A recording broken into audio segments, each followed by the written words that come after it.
what's going on, everybody? Welcome to the platform, episode 69, early as shit podcast right now. Believe me, I had to go through 2 yawns just to get through, but we're going to make it today because the hype is real. We have a real developer on the show today, Mr. Tuovinen. Right? Did I butcher that? Yeah, it's good. And he is from Frozenbytes, so you guys get hype. I know Darren and shit is hype because this is his time frame, and he's a huge fan of the show, and he now it's in his time, so he can actually not be sleepy as shit and enjoy the show. So what's up, everybody? Let's see, Player One Coffee. I am going to buy it today, so I'm gonna get kind of like their special package, and I'm gonna get that first person smoother and some swag, and check that shit out. I know, Terry, you got your Player One Coffee shit on right now. I see you got it super hype right now. And Big Mike is actually OD'd on Player One Coffee. I don't know if he's okay right now. I'm alive. He's alive and he's here. All right, well, you know what? I want to get right into the introduction, starting with Kai. What's up, man? Thank you for being on the show. Tell us what you are got going on Frozenbyte right now, and tell us what games you're currently playing right now. Well, yeah, thanks for having me on the show as well. So right now at Frozenbyte, of course, we just published 9 parchments last December on Switch, PC, and PS4. Right now, well, we have a couple of other projects going on as well, but like the most urgent matters are, of course, keeping the game updated, fixing it, and yeah, we're still delayed with the Xbox One version, unfortunately, so that is like one of the big priorities as well, getting that released. So yeah, that's kind of what's going on right now. All right, so what you playing? What is, when you do have the time, what games are you playing right now? I'm playing like a mixture of 3 games right now. I'm playing PubG, of course. Like pretty much probably everybody is playing that or has at least tried that game. And then I played a lot of Zelda during like the post-Christmas holiday period, so I'm pretty close to finishing that one on Switch, and then yeah, still keeping up with the Dota. All right, Dota. I saw you posted that on Twitter. I was like, okay, he's all over ESL with that. All right, well, man, I appreciate you coming on the show, man, and we're gonna have a little bit of fun today. So that's dope. That's dope. Thank you. All right, next up we got Big Mike. What's up, man? Introduce yourself. Tell us what you're playing. What's going on, everybody? It's your boy Big Mike here. I've been playing Persona 5. I just beat the first boss in Persona 5. Kamoshida, I think his name is. Mm-hmm. And I've been playing Rainbow Six Siege with my friends Preston and Manny. And been playing some Uno. Ooh, some Uno? Oh, shit. Yeah. Uno hype. Uno hype? That's what I'm talking about right there. Oh my god. Uno triggers me so much. That game gets me triggered. There was no lie. The one time Mike and I played that game on Xbox, and we had an 8-hour game. That game would not God. end. 8 hours. It got so bad that people were just dropping out. Like, no, what? F this game. We're done. But the people probably were like, nope, I'm not sitting through this shit. No, it just would not end. Your husband is even playing with us on Xbox, and he's like... Yeah, he quit, because he's like 8 hours. He's like, I'm done. Because I'm done with this game. Let me tell you something. Like, if I play more than 2 hours of Uno, it's over. So it's like, I just get up, I'm like, fuck it.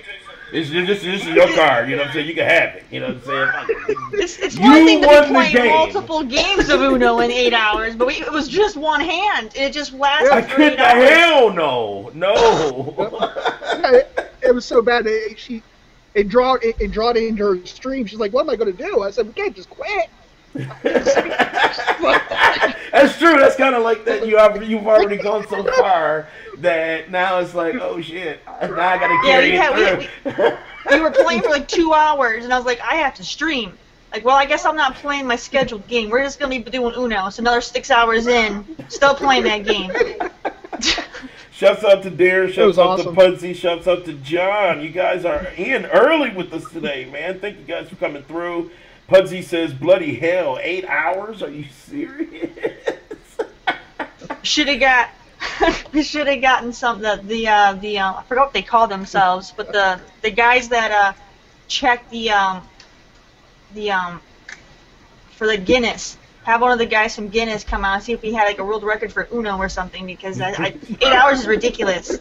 Yeah, that would just constitutes a rage quit for sure.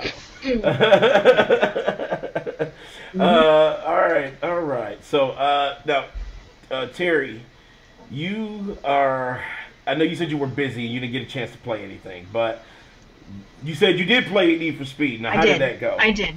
So, first off, yo, everybody, it's Cool Cat Terri. Check me out. I'm one of the best, Twitch streamers on the podcast. MLG skill. I'm probably the best. I'm gonna say I'm the best. I'm gonna have the ego trip. I'm the best Twitch streamer on the podcast. Oh, But no, yeah, I've had a pretty hectic week, so I haven't been able to do too much gaming. I haven't been able to do too much gaming, but I did get to play some Need for Speed Payback this week. Okay. So that was some good stuff. I think I played something on Monday. I just can't remember it because my week has been so crazy. I already forgot what I played on Monday. But I know I did some Payback on Wednesday. So I was busy this week too, so for sure I feel you.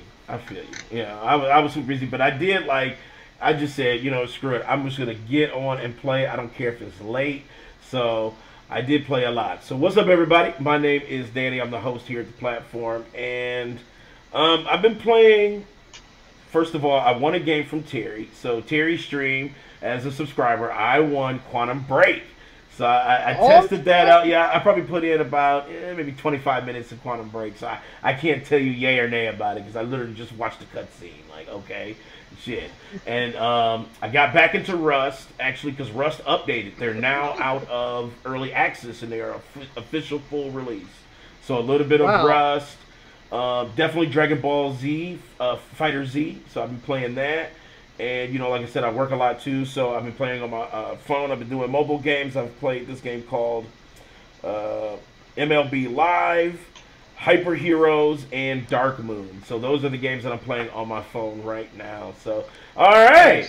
So we got the intros out the way. So now let's get into the meat of it. Kai, you ready to get into this gauntlet? You ready? All right. All right, so now what I wanted to kind of let you kind of give the people is like your whole role within Frozenbytes. So can you give us your role within Frozenbyte? Sure. So yeah, basically the marketing contact guy at Frozenbyte. So I handle all kinds of I basically deal with press, media.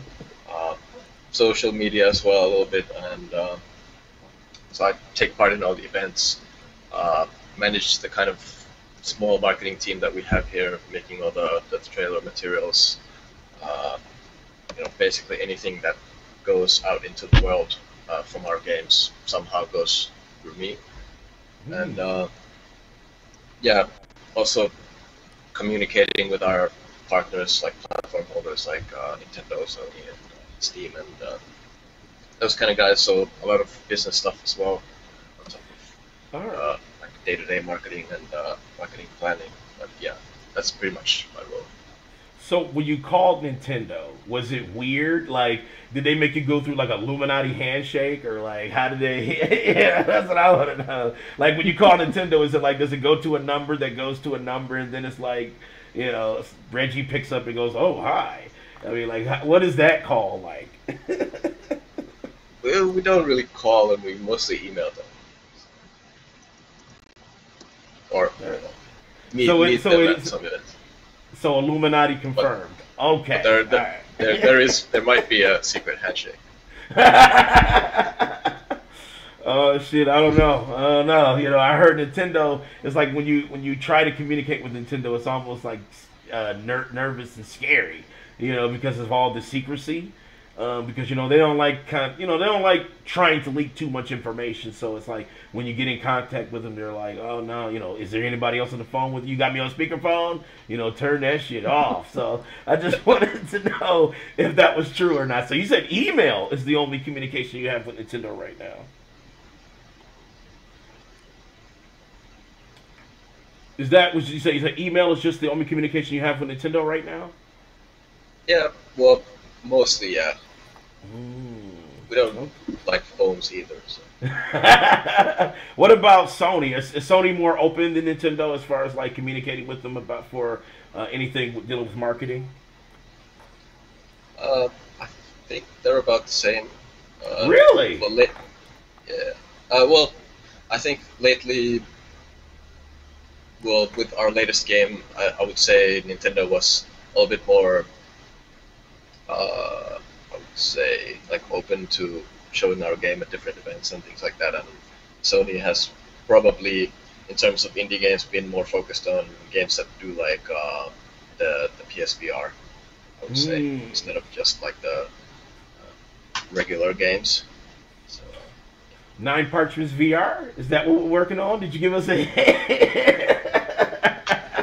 That would be insane, man. 9 Parchments VR. Like I have 9 Parchments, so it's like I couldn't imagine playing that in VR. Is that something that you guys are kind of doing now? Like, if they, since Sony has mentioned VR, is that something that you're looking forward to doing in the future?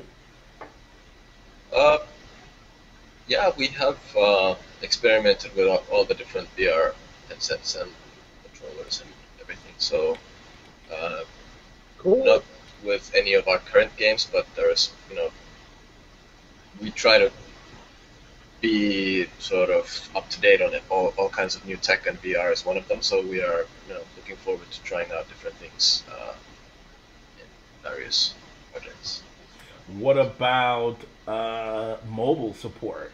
Are you guys planning on doing kind of like God forbid, a Konami, and do some like mobile games?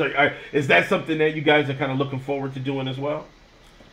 Not right now. I think we did like one mobile game 4 years ago or something, 3 years ago, but that's kind of been our only mobile game so far, if you don't count Trying to, which was on Android as well for like the Shield tablet, but not like mobile phone. Okay, yeah, Shield. Now, how was that for Shield? I know it's not basically a small PC. How was porting that over to something like that? I think it wasn't the easiest part, I would say, but yeah. Was there any arguments, frustrations, like, God damn it, this shit is not working like this? Was there ever a moment where you got a call and you were like, oh shit, I need to go down here and bring some beers or something, like to calm stuff down? Well, it wasn't the easiest project. I can tell I saw you reflecting, like, this bastard had the nerve. The biggest curse word for our program is probably Android, so so you don't even say shit, you just go Android, like, and it's like, oh god, he's if there's ever like or would be like a project like, hey, we got a new Android project, it's not like everybody's hands up like, I want to do it. It's mostly like dead silence and everybody disappears. So right. I think. All right, so yeah, if you guys are listening, definitely don't look forward to no Android games from Frozenbytes anytime soon. So you've heard it here first. Mobile games is probably number 99 on 100 on their list right now. I kind of wanted to ask you about Trying, because that was kind of like that. I don't want to say Magnus Opus, but it was like that game that kind of everybody's focus was on your company after that game came out. What was the idea behind Trying, and what was the hardest part of developing Trying? Well, the idea behind trying actually it started out as like a prototype of one of our employees. This was before I joined the company, so it's quite a few years ago. But yeah, he had like a prototype for this side-scrolling puzzle platformer game, which eventually started getting some traction within the company, and it became Trine. Mm-hmm. And you know, a lot of tweaks and changes were made to the design, and yeah, but that was kind of like where it all started from, like just a small prototype project with one of our employees called Jukka, and yeah.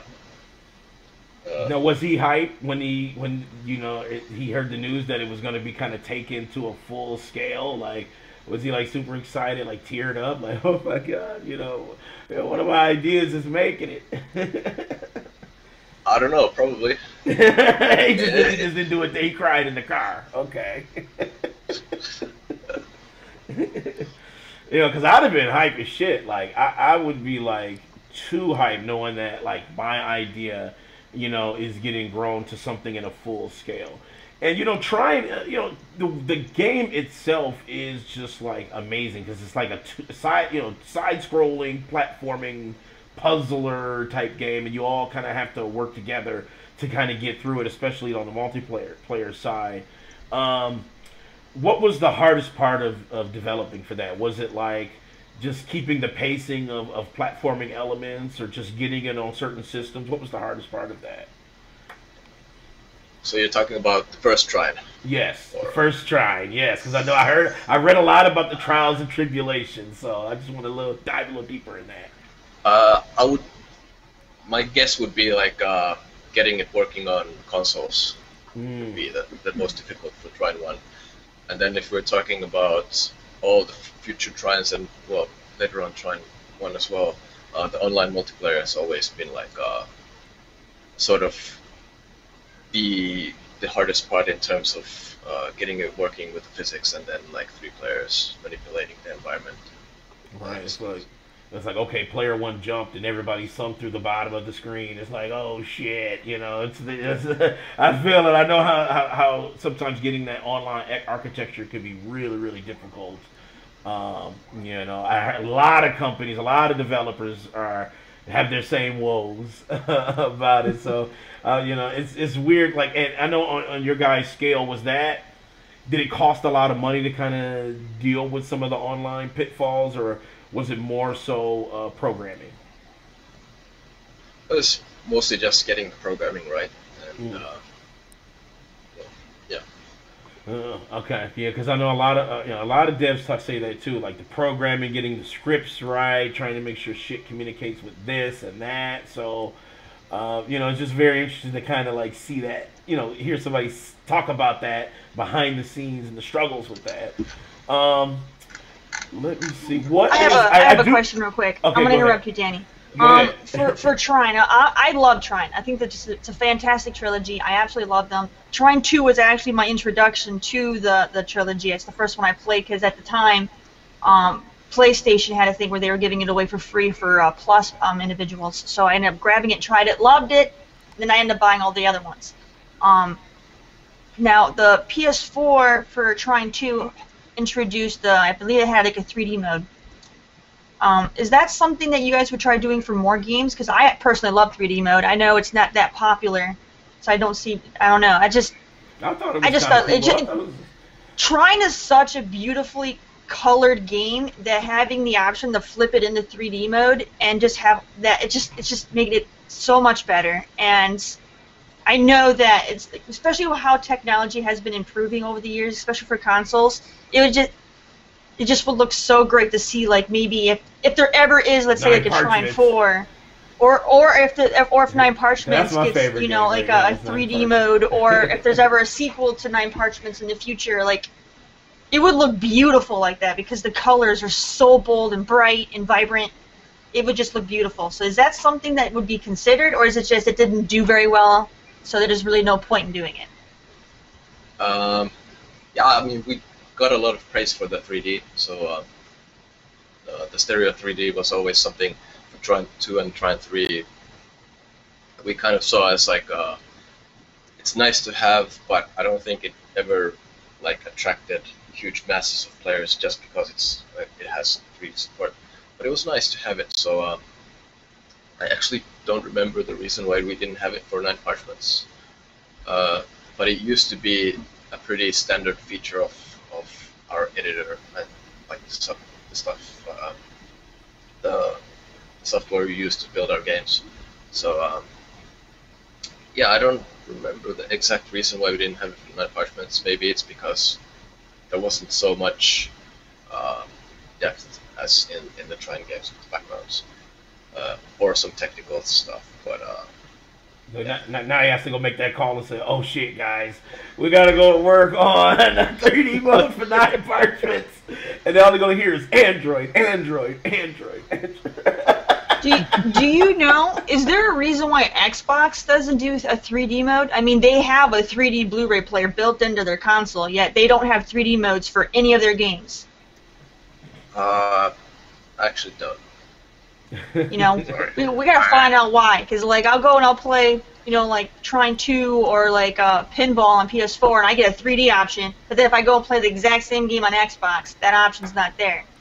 Yeah, that's but like a Microsoft problem. They do have 3D built into their console, yet they don't utilize it outside of Blu-ray. Why? You know, Kai's like, oh, he's like, I'm not the man for this.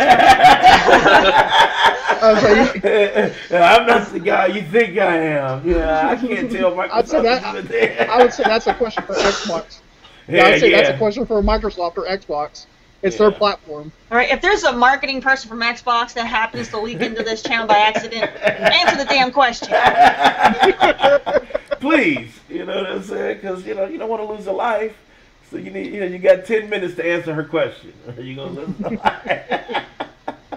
life? What?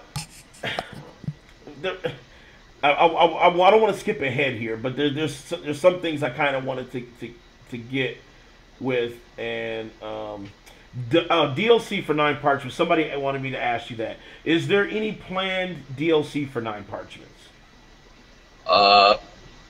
Maybe. There's He said maybe. I mean, people have been asking for more content for the game, so we're obviously thinking about it. And there you go. Like right now it's gonna be focused. Oh, sorry. Yes. I was gonna say it's such a good game. I have it for PS4 through you guys. It's beautiful. Yeah, me and Terry we're almost there. We're trying to climb through it. You know, it's hard though.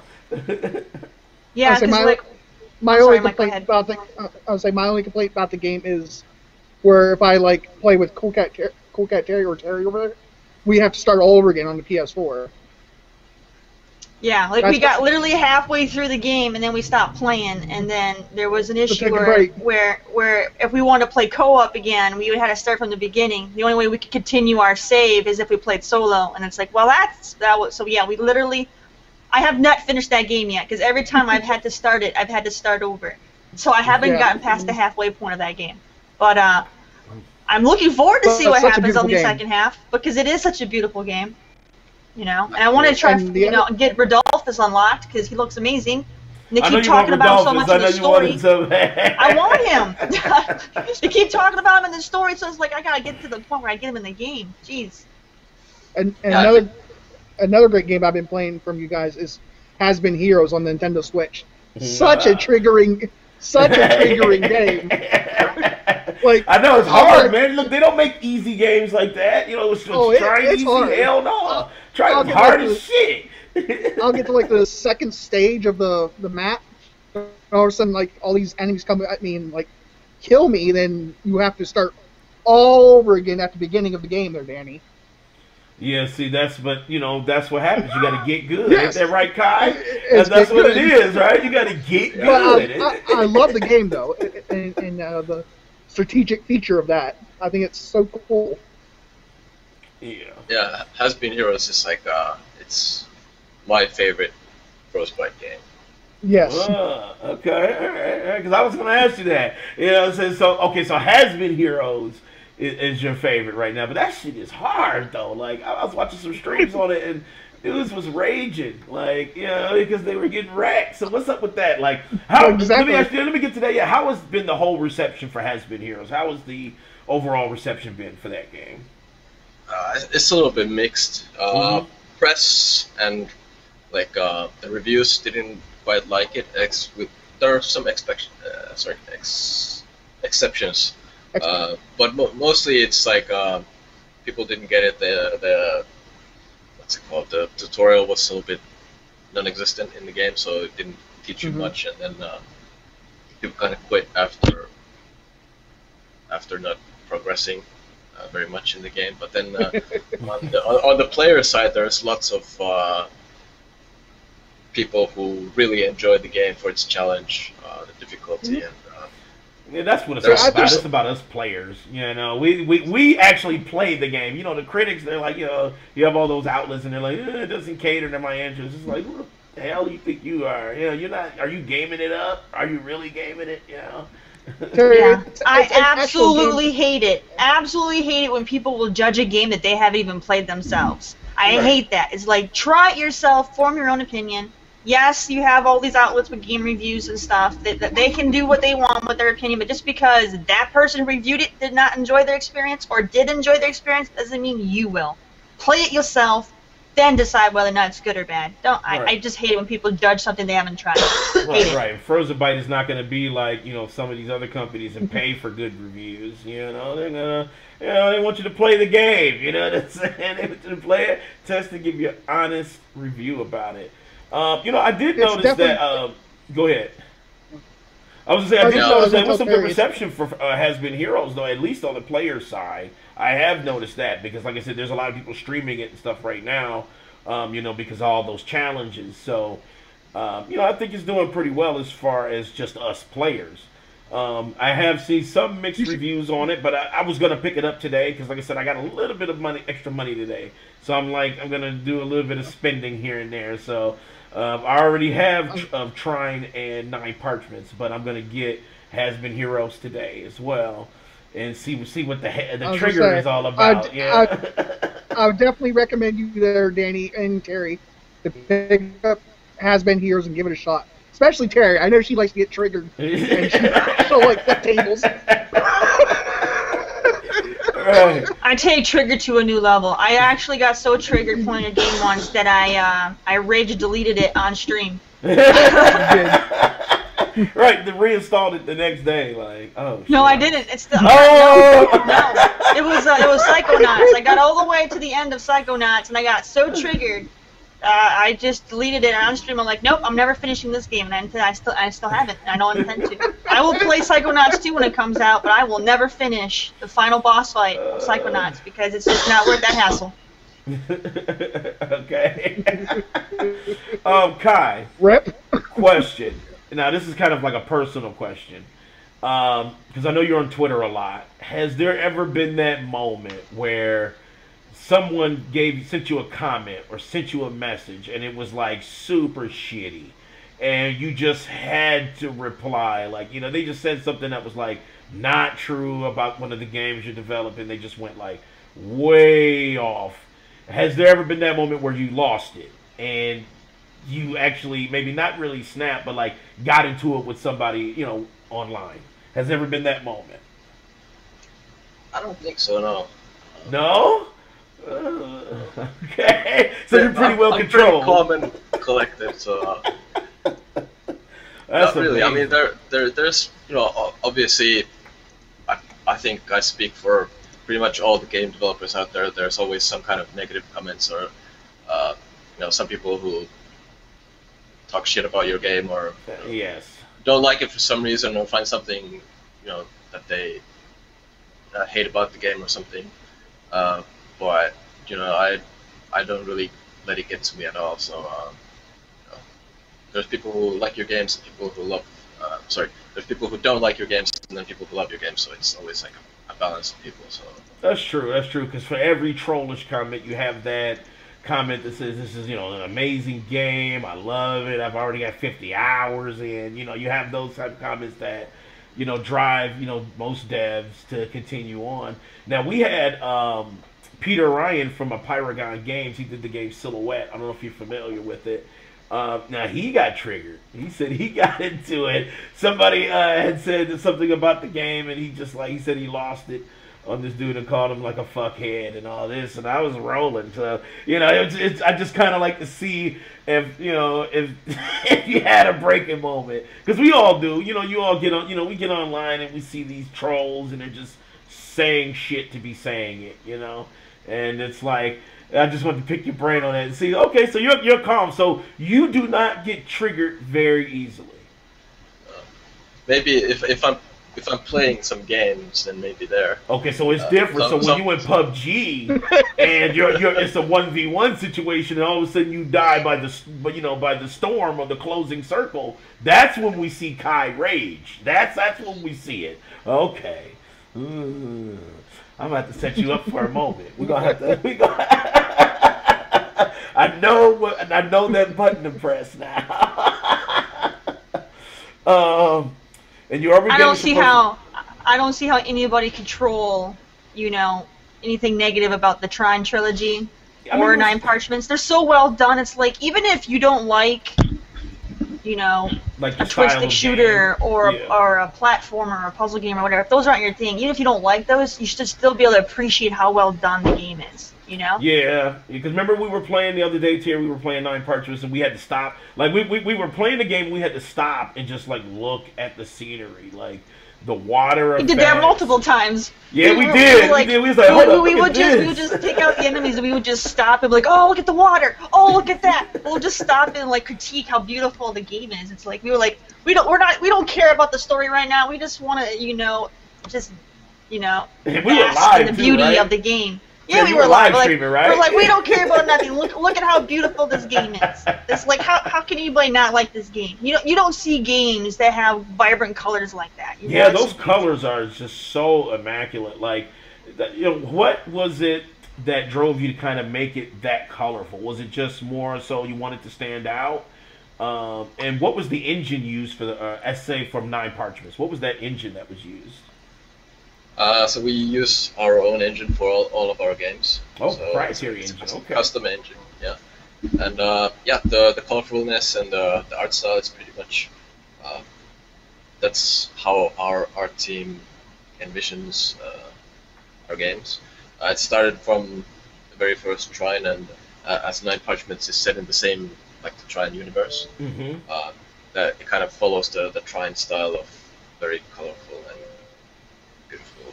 Yeah, I love the colors. Like even make sure they don't stop doing that. Yeah, please. You know what I'm saying? That's what made me such a huge fan of Frozenbyte is because I love the Trineverse games, and it's just without those vibrant colors, it just wouldn't be the same. It just helps. It melts my heart. I love it so much. So please tell your art team, please keep doing that stuff. It's amazing. I love those colors. Those blues and reds, how much they stand out. It's just like, wow. Like you can even see, because a lot of games they try to do like those muddy textures and like a bunch of browns. And I mean, some of that looks good. It depends on the type of story you're telling. But, especially Nine Parchments, like the colors are so bright. And the spells, like when the spells mash together and they like glow brighter, and it's like, it's just an amazing feat that the guys have done. The water textures in Nine Parchments are so beautiful too. So yeah, remember we were on that bridge. We're like, look at that! Look at those water, physics. Yeah, we were crossing that bridge. We were like, holy shit! Look at that water. Oh, the water's beautiful. So definitely appreciate that. I did have another personal question for you, Kai. PUBG, because I know you said you're a PUBG player. How was it when you got your first win? Because I saw you post about that chicken dinner that you received. So how was it when you got your first win in PUBG? Well, the first one was a little bit anticlimactic. I was not the one that I posted, but it was like I was already dead, and it was like the duo game, and then the other guy won. Oh, okay. So it wasn't that special, but the first one where I was the one alive, that was of course like, yeah. You like get back to like, oh shit. Screenshot. Screenshot. Hell yeah, I'd have screenshot it. I'd have like replays, like since you deal with like graphics and stuff like that too, I'd have like added a trailer for it. Like I literally spent time. I would have like editing, like 15 hours editing and posted that shit on Twitter, dude. Because I've been trying to get my win in PUBG. I have not received it yet. Like even in groups, solo. You said what? The closest I've come with Preston was second place. Second place in pub? Yeah, I think I was 5th place in pub. That's the farthest I've made it in PUBG. Fortnite I've won 2 though. I've won 2. Fortnite I won a few games. Do you like Fortnite there, Kai? I haven't tried it. What? It's free.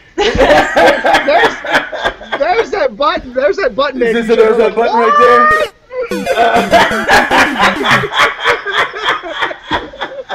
You know what I'm saying? How you PUBG and no Fortnite? Yeah, it's like.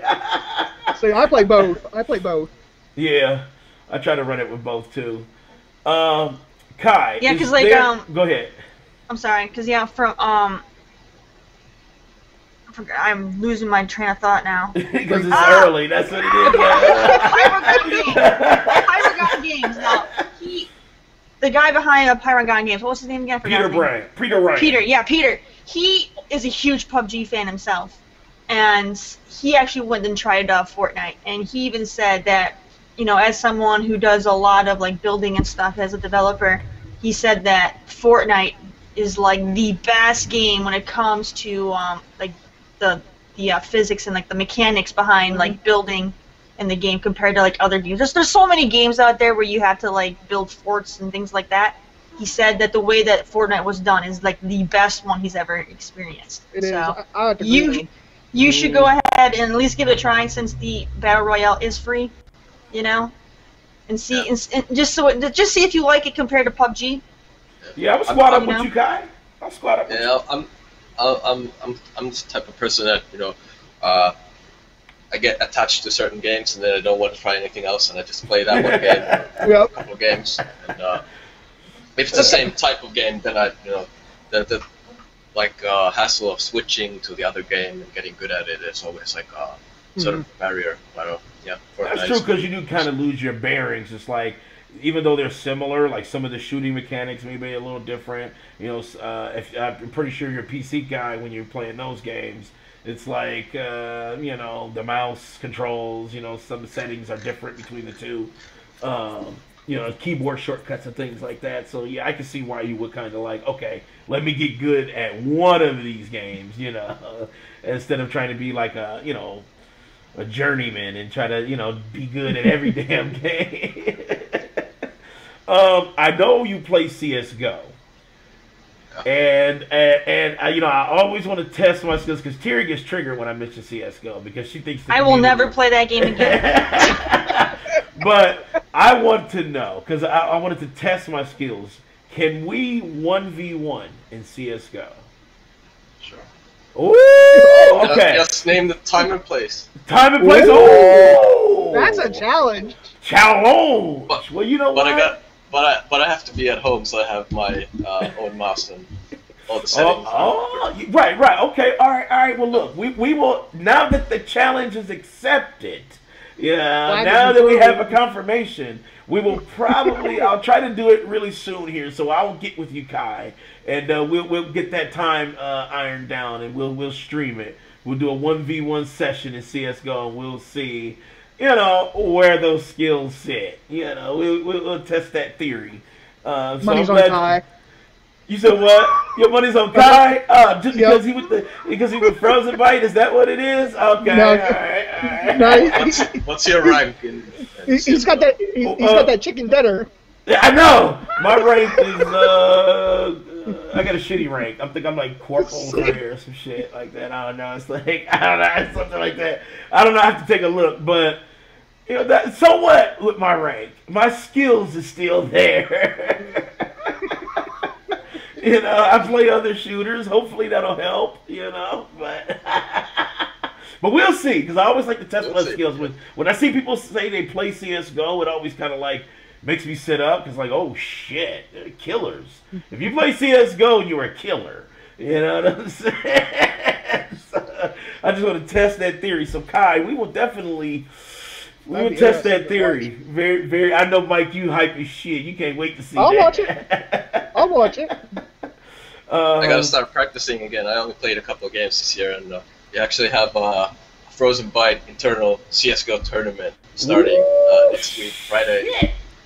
It's gonna be like a tournament until the end of the year, pretty much. So. Really? All right. Well, how much I got to pay to get in that shit? You know, what do I got to do to get in? You know.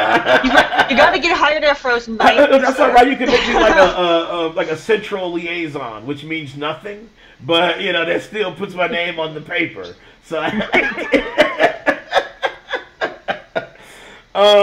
I know you kind of mentioned future projects, and I know there's always like embargoes on what you guys are working on. But is there any way that I can kind of like squeeze, you know, maybe a tidbit of information on maybe a future project for Switch or PC or PS4?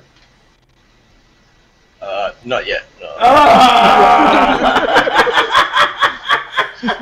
You lose a life, Danny. Do I? Is that what? No. Do I lose a life? Yeah, you lose a life. Is that what's happening? Yep.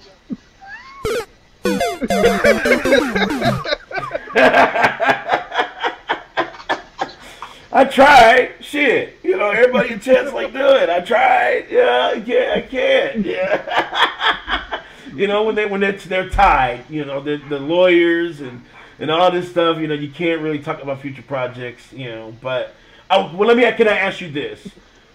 Will the future projects appear on Switch? Not all of them, but some of them will, yes. Some of them will. Okay. All right. That's good. All right, and let's do a couple more questions. Then we'll go to our potluck news segment because I got a question. All right, go ahead, Terry. How big is the Frozenbyte team? Like sometimes when it comes to like indie developers, you'll have like a one-man team or like a four-man team. Like how big is the Frozenbyte team? Well, it's grown quite a bit in the last few years, and right now we're 115.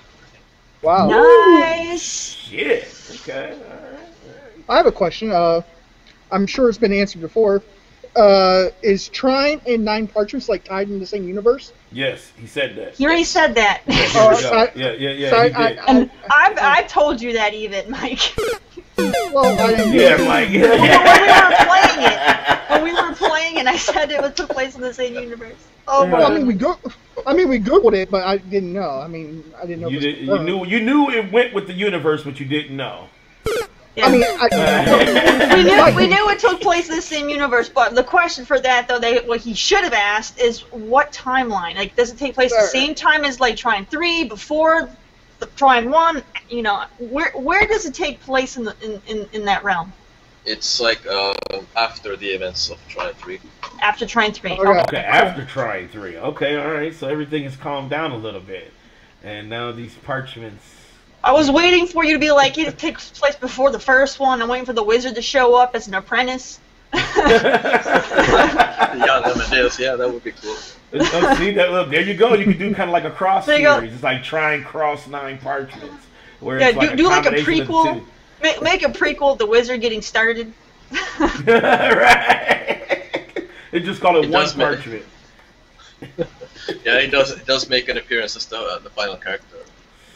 Oh my goodness! Oh my shit! So he's like, I have to get past the halfway point now. Just like now we gonna play that tonight, Terry. We gotta play the game. We do. We're gonna get to the end tonight. So I don't know if you're gonna stream it or I'm gonna stream it, but either way, we're gonna get through that shit tonight. Let's see here. I'm trying to think if we had anything else. Frozenbyte. How did you guys come up with the name for Frozenbyte? Like, was it just, somebody just suggested it? Was it implied maybe it's cold all the time where you're at? Like, what was the idea behind the name Frozenbyte? I think the initial name that we wanted to register was Frostbite, but that was taken, or something similar, and then it's always freezing cold here in Finland, so Frozen Bite, that right. Okay. So, Frozenbyte became the one that we registered because that was free. So Okay, all right. So usually there's like, some super dramatic story, but that's kind of what I thought it was. Like that was, I was like, let me see it. Maybe that's what it is, but I'm gonna ask him anyway. All right. Well, let's see. I think that's it. I think you're out of the gauntlet. I think you made it. Yeah. Unless Mike, you got one more question. No, I'm good. You good? Okay. I'm good. Terry, anything else you want to probe Kai for? We've talked a lot about your different games that Frozenbyte has, but one game we did not discuss was Chadman, and I recently bought it, and I'm super interested in the game because I like stealthy games, and I like that you play as a child, which is cool. Oh yeah. But I'm having issues with the game. Like every time I'm literally in the start of the game, and I'm hoping maybe one of your tech guys can reach out to me. As soon as you get to like the apple tree in the very beginning and the cutscene pops up, the game crashes every time, and I get like this error and telling me that I have to reinstall the game. So I reinstall the game, and like every time I get to the exact same point, and it does it again, and I just can't play it. Yeah, I think I saw the message posted on, was it Twitter? Yes. Or some, yeah. Oh, he saw it. I don't know. To be honest, I think it was pretty like a unique kind of error that we haven't seen before. So, but you're playing on PC, obviously. Yeah, it's on PC. It's on Steam, and it's like, I love Frozenbyte so much, I don't want to have to ask Steam for a refund. It's like, I want to be able to fix it and play it. Yeah. Yeah, I don't know specifically. Probably somebody from our community team replied to email support@frozenbyte.com or something like that. Maybe. Or did they reply to you? I don't know. I didn't get no replies now. Okay, so yeah, well, I think we probably need to get some kind of logs from you from what the game makes when it crashes. Okay. And then like system specs. If you email those to support@frozenbyte.com, that'll probably help you out and see if there's like other people who've had the same issue and if there's some kind of fix to it. So. Yeah, because I definitely want to get further into it. I think it's really cool.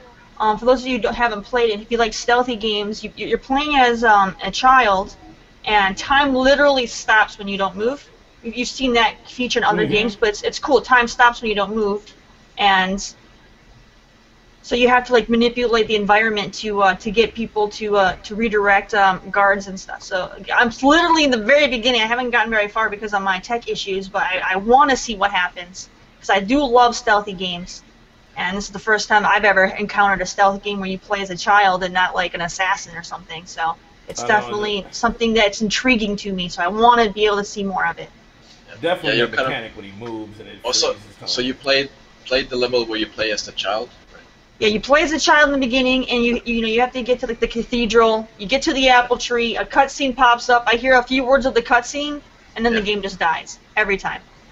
Because in the levels after that, you don't actually play as the child, play as the assassin, but then you help the child get past the guards. So like that's still cool though, because you're helping a kid. You're not just trying to steal money or kill people just because you want to kill people. So that's cool. Yeah. That's what PUBG's for. I know. Yeah. I'm sure we can. Are you playing on like desktop or laptop or? Desktop. Terry rocking that Pentium 3. And I got a really good one too, so you don't have to worry about me having like crappy specs. She got a Pentium 3, 4 gigs of RAM. Pentium 3. Yeah, I got my 1080, my GeForce 1080. I got like my, I have a no graphics card. She has an on-chip. Yeah, I got good stuff, so I'm not running on like a crappy computer that is like you have to tell me. Well, unfortunately, you have a potato, so we can't help you. So that's not the case. Terry is rocking a Pentium 2 with 2 gigs of RAM. She has I'm still trying to use Windows 98. Right.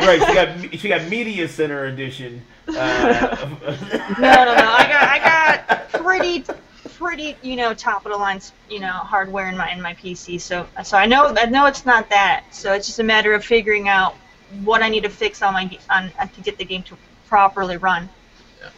Have you tried on Steam like the verify integrity of game cache files? So Oh yeah, have you tried that? You should try that, Terry. I should. Did you right click on the game and you can hit verify game cache? Because it I'll could have be a to try bad that. cache file. Because yeah, it had me. I played it the first time. I got to the cutscene. It crashed. It gave me that error telling me that I had to reinstall. So I reinstalled. I played it. It crashed. It gave me a different error, but I didn't snapshot it, so I lost that one. And then I relaunched the game, and then it gave me the first error again, telling me to reinstall it. So then I was like, well, I'm done. I'm just gonna extend that error to Frozenbyte and see what happens. So. If they don't find the cause for the error, there's no other way. I think one thing we could do is just send you like save file, which is on the next level, so past the point where you were supposed to get through, and then just start from there. Maybe it works. I don't know. But support. That would be great because I wanna play more. I love stealthy games, and this is like, to my knowledge, it's the only stealth game Frozenbyte has made. So I want to be able to experience it. Ty gets a couple lives. Man, thank you for saving Terry's life because you know she's sabotaged a lot. So that's good. It's true. It's true. Like whenever I play games, like everybody will have like the best experience, and I somehow always manage to get a broken copy. I don't know how. Doesn't matter. It doesn't matter if it's PC or console. I get a broken copy, you know, and I don't get it. It's just I just have that sabotage, you know. Somebody's got it out for you. It's like yeah. it's I understand it. I don't understand it. I'll buy a digital copy or whatever. I don't know what it is, Terry. Like every game you get, like no matter where it's from, what company, and all, you always have that one weird ass error that nobody else gets. I'll go and I'll start asking the community. And everyone's like, no one's having this problem. It's just you. Like, I know it's just me. I know it's just me. I'm the only one that has the problem, so it's like, And it's usually a problem that's so minute that no one else has it, so it's not even on anyone's radar to fix it. So I'm like, oh well, I'm the one person out of like probably 1,000, 100,000 people playing the game. So my little issue it doesn't even matter. So I'll just have to suck it up and deal with it. But yeah. Every time she turns on the game, it's like.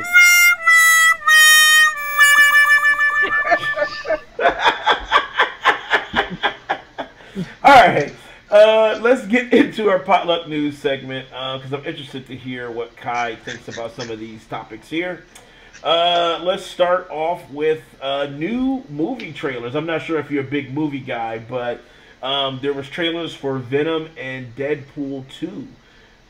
So what do you think, Kai? Are you a big movie guy? Are you kind of hyped to see these things come to fruition? Pretty big, yeah. I saw the Venom trailer. Didn't see Deadpool 2 trailer yet, but the Venom trailer, I don't know, man. I know.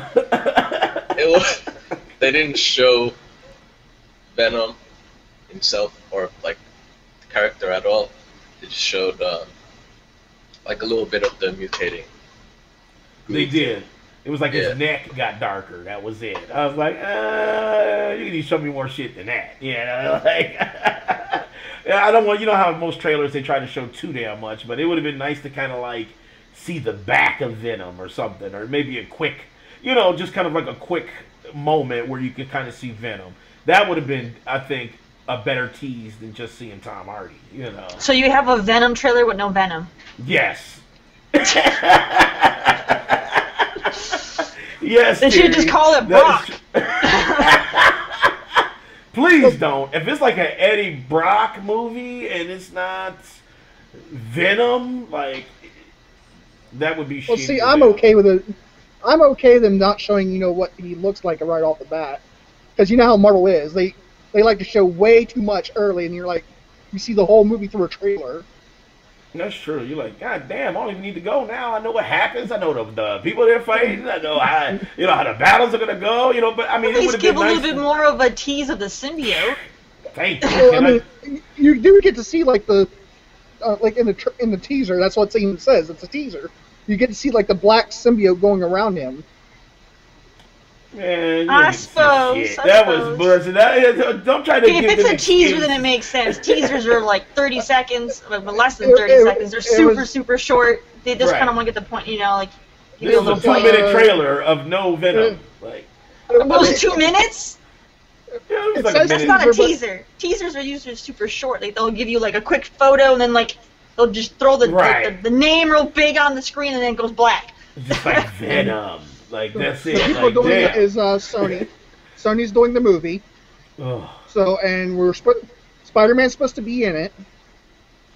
Well, Okay. And, I mean, it'd be kind of hard to have a Venom movie without Yeah, Spider-Man it's being like in it. Spider-Man is like the whole Now- point. now That's it's why not that's why his symbiote Now- looks like that because of Spider-Man. You know, so yeah. Now, I don't think it's all going to focus on Spider-Man though, Terry. Well, I'm not saying It's focus, gonna- but he should be in it. Yeah. Well, Oh rumor God, you is sound like it's gonna be the T-Pain villain, right now. and Venom's. Yeah, he's got the worst connection right now. All I can But hear yeah, is like robots. rumor. Right, it's like yeah. Oh, my bad. But, Rumor you know, is Carnage is the villain. well, I'm all hyped for that. You know, and especially if they do it right. Wow, You know. Carnage! I think more people get hyped for Carnage than they do for Venom, just see. because Carnage doesn't ever get his own stuff very much, you know. Right. And So He was what's supposed to go detrimental, on too. is Carnage is so much better than Venom. He's just crazy. No, but see, Well, just Venom is so my favorite. over He's the one of top my crazy. favorite Marvel characters. Venom is. I mean, Because you know the hype about Carnage, though, right? Like the whole how he came, right, Terry? All the Terry doesn't. symbiotes. Well, I don't know about Carnage, but I know like the symbiote for Venom is an alien. So yes, And yes, you're right. And Carnage is the son to Venom. okay, I just know that Carnage is just so maniacal and crazy well, he and was a like over crazy the top. dude. It was a crazy guy. He's just Originally, like he makes Joker look tame. Like seriously, he's just crazy. Yeah, that's why I can't. Well, that's why I hope they do it right. But then when you You know, hear if the you word can make Sony, the it's Joker like, okay, look maybe. sane, you know what I mean? Well, that's true. Joker was fucking insane, but still, He is. You know, like so it's like you have like the Joker insanity for DC, and then you have Right. Carnage is like Carnage represents he was, it like, over for not Marvel. caring. He's just crazy. That's why I can't know? wait. That's if they do it right. Now, if they make Carnage like fucking That's what I'm PG-13 and shit, like I'm gonna be. No, like I said, so... take that They Well, have to get the take it laugh away. right too, because Carnage is always has He's like. like, You have to get that right. Now, like I said, don't get too hyped. But like I said, take it with a grain of salt. It is a rumor that Carnage is going to be the villain. What happens if it's like Spider-Man's the villain? Wouldn't that be so shitty? Like, Kai, wouldn't you want your money back? Like, you Oh, go he see would the totally movie. be the villain, you know. I know it was just like once Venom's they the did villain, that. you know? He I know, would be just the like- nemesis. He could say he'd be the nemesis, but you can't say Spider-Man would be the villain. I'm just saying, but once they Technically do not the fuck up villain. writing like that, like they make Spider-Man like turn bad, and like Venom has to kind of bring him back, wouldn't that be shitty? And Venom's the hero? 'Cause that Yeah, would wouldn't that a be twist. shitty to the mud? Like, I would just be like done with Sony, like as far as movies go. I would just be done with it. Like, you allowed this shit, you know?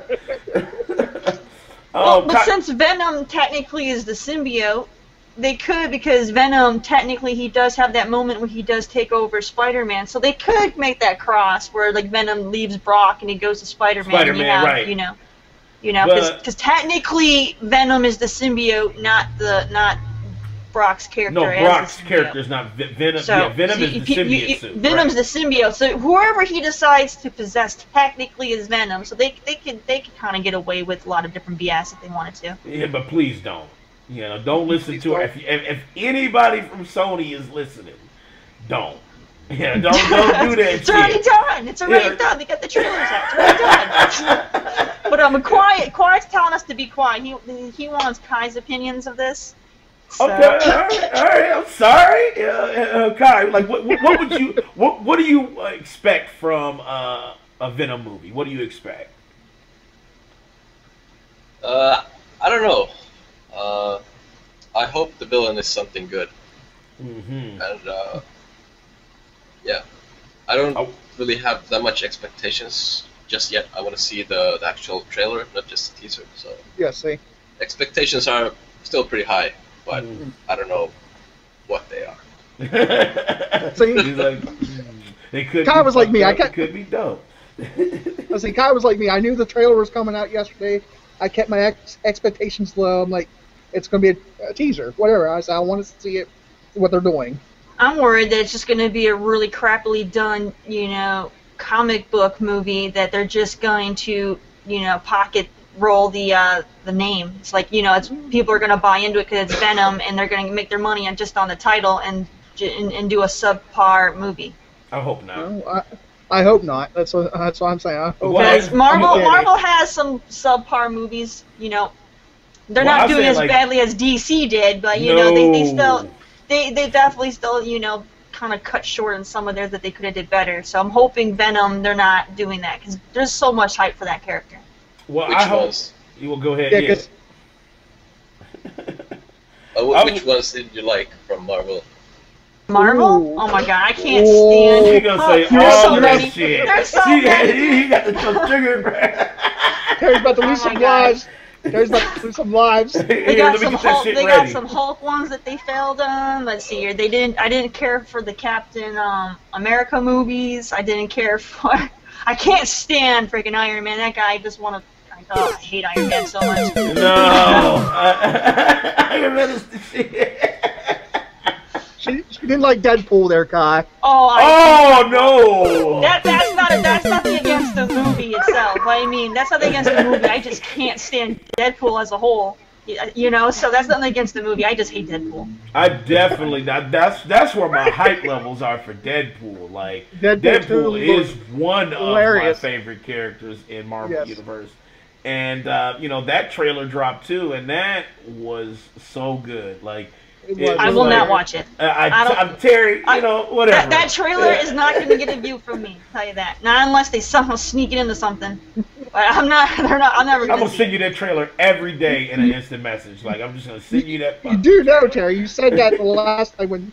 I'm just saying you do know you said that when Deadpool came. I'm not watching this. Then your viewer. Yeah, you guys made me watch it, and I still regret it to this day that I watched that trash. So your viewers on movie night, like her movie night viewers like, we want to watch Deadpool. So bad. Like everybody, gets hyped for Deadpool. I don't, and like everyone's laughing. I'm just sitting there like, is it over? This is so boring. It's not funny at all. He's just an idiot. Akeyles said Terry don't like good things, so that's what they get. I like Spider-Man. The Spider-Man movies are good. But he said he agreed with you on Iron Man. No, I love Iron Man, but the Thor movies are too. Iron Man was good. You like Iron Thor? Man was good. No, you probably don't like Thor. I like Thor, but the movies are kind of boring to me too. So. Iron Man 1 was good. Iron Man 2 was so-so, but Iron Man 3 was. Don't even get me started on Iron Man 3. You guys suck. I love the Iron Man. But yeah, Marvel didn't nail all their movies, so hopefully, they do well with Venom, because I know Venom is a beloved villain for many Marvel fans, so hopefully they do a good job. And this is their first villain movie, right? Because everything has always been on a hero, right? So right. Yes. So this will be good. And, maybe DC will be like, oh, well, now we're going to start doing villain movies. Now, so there, Terry, you can't say you hope Marvel does it right. Marvel's not doing the movie. Marvel. Yeah, Sony doing it. Fine, Sony better not, half-ass it then and just be like, we're going to make bank on the title, like Disney does for Star Wars. Yeah, Sony's doing Let's not just try to make money off the name, people. Make quality, please. It was just like, it was just like Spider-Man. Sony, that's all Sony until Marvel took, Marvel didn't get the rights to Spider-Man. They had to, make a bargain deal with Sony. John said Terry's a professional hater. He said you hating on a professional level. Dang. But did you also see that Michael Bay is oh god, no, it's automatically trash. Please, Michael no. Bay. Don't get Michael Bay is like a director where he does not have any backbone to do what he wants. He's like, I'm only gonna do what the fans want, and I'm gonna just throw the most ridiculous. No, he's nothing but a green screen guy, but no creativity, and he'll just throw in. He'll have like a crappy story. He'll have a crappy story, and he's like, you know what? If I just throw in the craziest, fighting scenes in my movie, it's automatically gold. It doesn't have to make any sense. As long as the fighting scenes and the action are on point, it's instant gold, and it's just, he gets me so triggered. I can tell you're triggered. It's like, you know what? I have an idea for a movie, and I'm going to make it, and I don't care what the fans think. It's my idea. I'm going to do what I want. No, Michael Bay doesn't do that. He's like, oh, I have an idea for a movie. That's going to be, one that's already been done. But I'm going to just change it a little bit, and I'm going to do everything that the fans want. Because I want to make that money. So I'm going to put every little stupid thing a fan wants in this movie to make it gold. Breathe, Terry, breathe. Right. But as I was about to say this before, she's like, bah! Michael Bay is in talks to do Lobo, the movie, for DC. Oh, No! God, that's not going to be good. No, I'm alright. No, not going to go see it. Michael Bay ruined it already. He ruined it already. That's not going to be good. No. The other thing is Donican Phoenix is in talks for doing the Joker, origin movie. Who? Donican Phoenix. Who is that? Jonican. Right. I think you mean Joaquin Phoenix, Do you mean right? Joaquin? Okay. Jonican? Jonican? That sounds like a character in Star Wars. Oh my God. It's Jonican. Do you I thought that's what Jonican is Joaquin's brother. I just know he did the Johnny Cash movie. That's all I know. I was like, Jonican. I'm like, Luke. Is it Joaquin? Oh yeah. Akeyles, don't get me started. Don't get me started on Megan Fox. We all know Megan Fox was only in those movies because she was sleeping around with Michael Bay. So now, don't even get me started on that nonsense. That's a lie. No, it's true. They were sleeping together. You have proof? Were you recording it? No, they were sleeping together. Are you sure? They were sleeping together, dude. He had to put his little plaything in his movies. All right? No, that's not the truth. That's not the Yes, truth. it's true. It's the truth. It's the truth. I want you to show me where it's truth.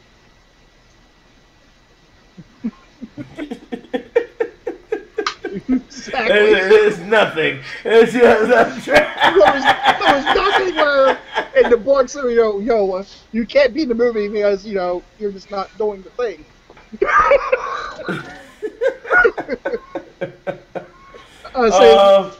Let's get before we get triggered. Terry more triggered. Let's go. Twitch. I think actually yesterday or day before released their new guidelines for content. And it's still pretty vague. I guess everybody was expecting it to be, I would say, a little more strict as far as what type of content you can stream on Twitch.tv. And it really was not really that much changed. I mean, they did talk about, because they actually had a town hall actually about it, and it was just more so, making sure that harassment complaints are taken care of promptly.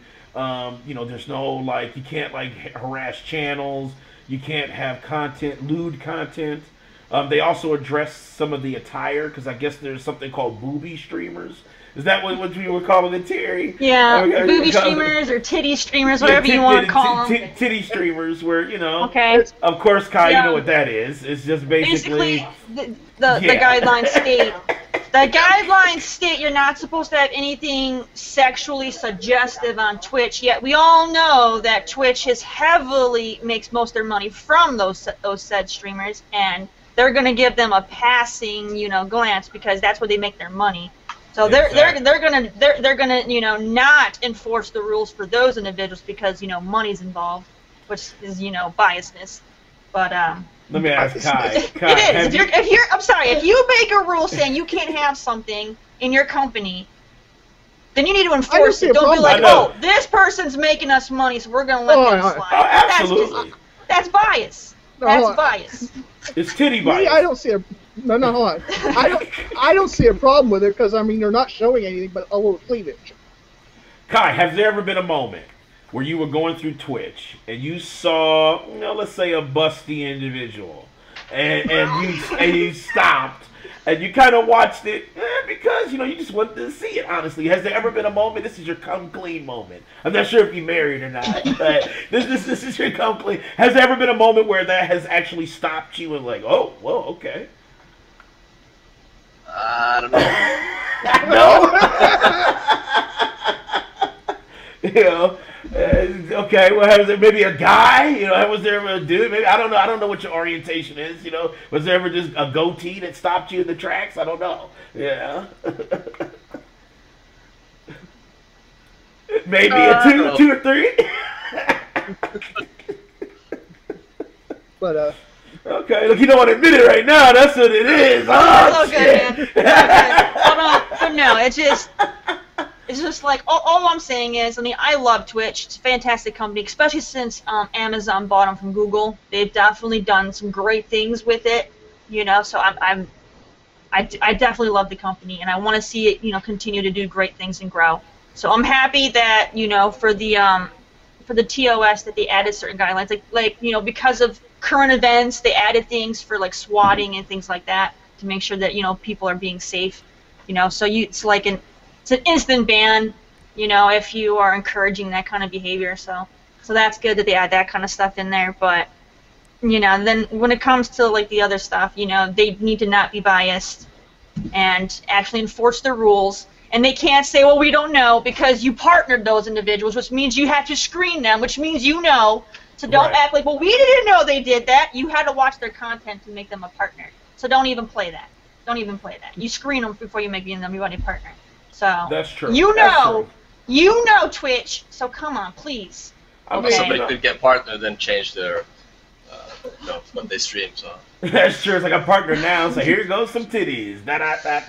They actually, when you become a partner, you have a very big contract that you have to sign. Really? That, you know, yeah, you do. So it's not like becoming an affiliate where like, okay, yeah, I'm gonna, you know, just fill out my my W-2 or whatever. No, to become a once you be a partner, they give you contracts you have to fill out, all kinds of stuff.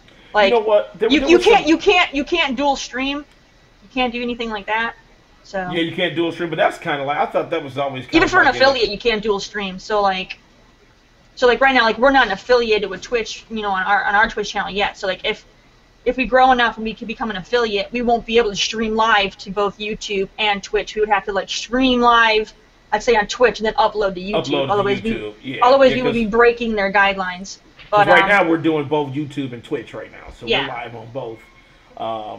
But you know, you know what? There was some kind of blowback on that too, just with some of the TOS, and I felt like it was unnecessary because when you look at YouTube's TOS right now, it is so shitty. Like, it's the way that they're treating YouTube is crappy. Like, their policies are they screw over their partnered and you know, YouTubers. So that's why you see so many partnered YouTubers that either quit YouTube or have switched over to Twitch. So, Kyle, you got any favorite streamers? Well, I watch, like, the streams that I mostly watch are probably Dota related, so I don't know. Summit plays a lot of. You know who Summit is, Kai? Yeah, but I haven't watched his streams that much. Oh yeah, he does Dota hard. He went back and forth between Dota and PubG last night. So you probably would have loved it because he did like everything.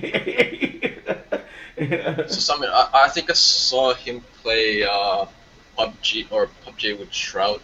Yeah, him and Shroud. They were playing Sea of Thieves as well. Yeah, they were playing Sea of. That was funny as hell too because they kept getting that booty, you know. But you know, I just like saying that. But you know, they were definitely having fun on that shit. So you know, I feel like it's still not as, like, even with all the changes, you know, it's still so much better than YouTube. Like, they're not forcing people who used to be partnered out, because that was like kind of the thing that YouTube did, you know, as far as like how many subs you have to have and all this and that. Twitch really didn't change any of that much, so it's pretty much the same. So like, Terry, you're still like affiliated with them, right? Like, you didn't lose your affiliation or anything like that, right? No, I'm still affiliated with Twitch, and I think I'm still partnered with YouTube, but I'm probably going to lose my one for YouTube just because I don't really post content there anymore. because I just prefer Twitch. But so Yeah. I mean, YouTube. If you take my partnership, I don't give a crap. Take it. Okay, you suck anyway. Take it. I'm not gonna lose any sleep over it because I got Twitch and I'm happy with Twitch. You can take your worthless little partnership that means nothing. Take it. They're going to leave it up to spite you.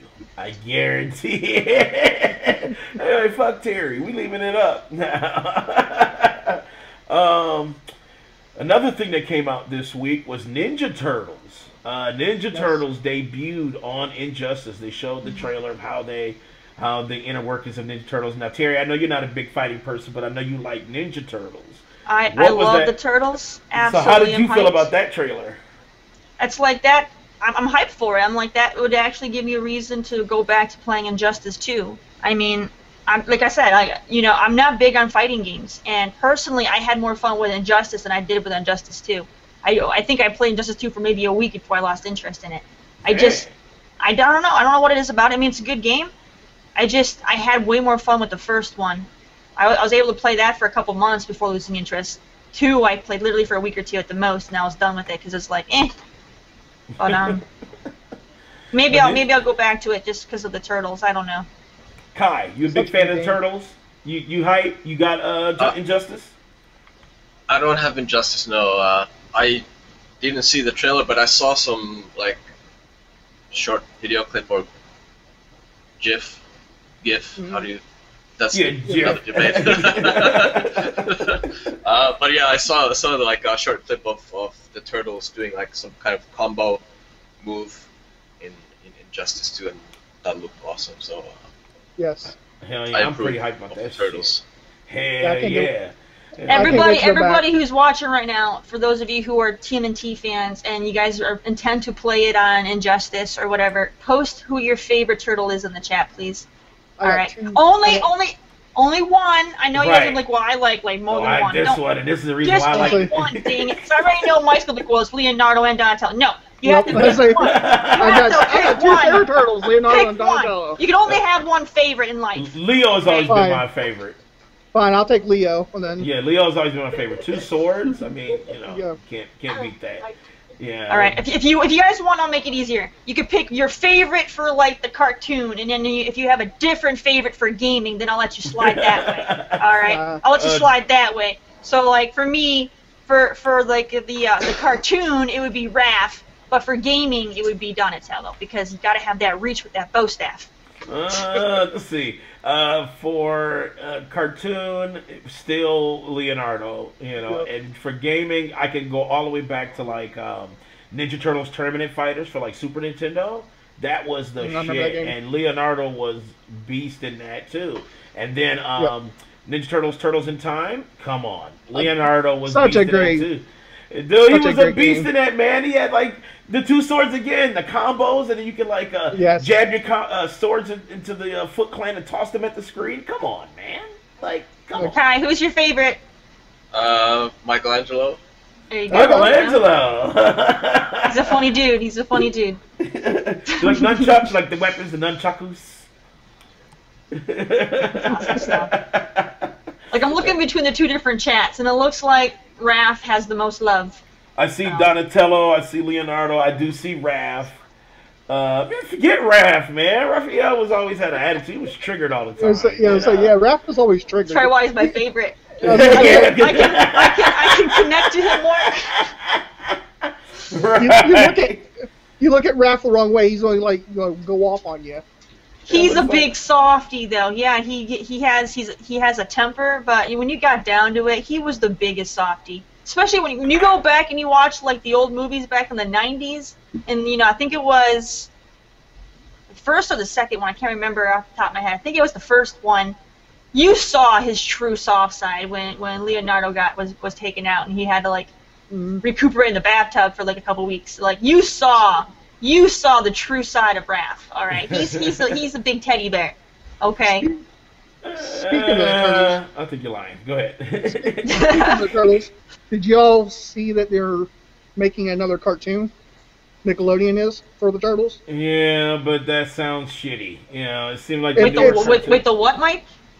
With the Nickelodeon. Nickelodeon's doing another. I like the Nickelodeon. It's really good. But they're not doing what the one like. They're not going to keep the art style like the way you like it on Nickelodeon. They're going for like the Teen Titans Go look. The current Nickelodeon one that they have, though, I like. No. And the leader of the Turtles in this one is going to be Raphael. Interesting. No. I'm sorry. No. that has triggered me to no end. Hey, they could be doing like some kind of like parallel universe or something where everything's all effed up. So.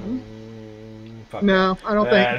We let that crap slide in our comic books for like DC and Marvel. Why can't we let that slide for Turtles? Come on. I didn't like the last iteration of Turtles, the one you're watching for Nickelodeon. Ugh. I like it. I think it's really well done. Except for right now they're doing the Triceraton nonsense, and it's horrible. That part's horrible. Okay, I'm going to have to check that out because I heard that was kind of like, you know. It's really good. It's really good, Danny. But yeah, I don't like the Triceraton part of it that they're on right now. It's really crappy. As you would say, it's cringe. Yeah, it's full of cringe. Next up, now this is kind of a crazy-ass milestone. Grand Theft Auto 5. Grand Theft Auto 5 sold 90 million copies. Like, that is mind-blowing. Kai, what do you think about that? Like, you know, because as, you know, being part of a development team, like, when you see that number, is that, like, does that blow your mind or what? Yeah, 90 million is quite a lot. Boy, could you imagine a 9 Parchment sold 90 million? Like, you would have golden headphones, right? Probably. The parties would not be stopping over at Frozenbytes. Right, we probably couldn't even get them on the show. It's like, oh, you too busy partying with that money here. But that is a hell of a milestone. Like, you know, it's amazing what that company has done, at least as far as keeping those numbers up. And, you know, Rockstar has to be, like, straight enjoying that shit. I mean, 90 million. That's like everybody has a copy of this shit. Like, you know, like, literally everybody has a copy of Grand Theft Auto 5 in some facet. You know, whether even if they haven't played it, they still own it. They still own it. It's like, I'm going to get to it. It's crazy where they started from with the first GTAs. Yeah, isn't it? Like, you know, top-down isometric view, kind of, you know, with, you know, super low assets, and then you look at it now and you're like, holy I'm surprised shit. they made it to like a 3, because the first ones, I did not like them at all. I remember playing them back in the day. I hated those games. Yeah, they kind of remind me of like old school Nintendo games, you know. Grand Theft Auto 3 and San Andreas was my favorite. We actually got a question from the chat here. Quiet wants to know, Kai, what is your favorite game of all time? Ooh. Now he's got to go back to the mental Rolodex. He's got to spin it back. Favorite of all time? Say Baldur's Gate 2. Baldur's Gate. Whoa. That was a good game. That would probably be the favorite. I mean, I have lots of favorites right now, like Dota is probably would be the second, but that's kind of something I remember very fondly, and I really liked that game. Wow, I remember playing that back in the day. If they decided to remaster Baldur's Gate 2, you would just be all over that, and you wouldn't eat or sleep. You'd just be playing Baldur's Gate 2. I think they did some kind of remaster already. They did. They did. Did they? Okay. I haven't played Baldur's Gate, but I do know that a lot of people, you know, rave about it. But I don't think it was very good, the remake. Or there were some problems with it. So have you ever wanted to make kind of like a Baldur's Gate type game? Like, is that something that you kind of see yourself doing maybe in the future, or, you know? I don't know. It seems hard as shit. There are lots of pretty similar type of games that are really good out there as well, like Pillars of Eternity, Divinity. Pillars of Eternity is amazing. Pillars of Eternity 2 is coming to Switch. Whoa, it is? They actually, because I know there were talks about it, but I didn't think they, so that actually went approved, and that's coming to Switch now. Oh, Yeah, that's what I read this wow. week or so. So, but you know, when I saw that number, I think that is the most selling game, right? GTA 5 right now, Guinness Book, like highest sales ever, right? Right. 90 million copies, like holy shit, you know, that's just they can't crazy. say that GameStop, there's a reason why their game isn't selling. Like they don't have that excuse, like we need to do DLC because our game, they're trading games and we don't make money off of resale. They, that kind of like shatters that argument when you look at that, because they've made their money back like tenfold. 90 million copies, holy shit! And GTA 5 is never on sale. Like no matter where you go.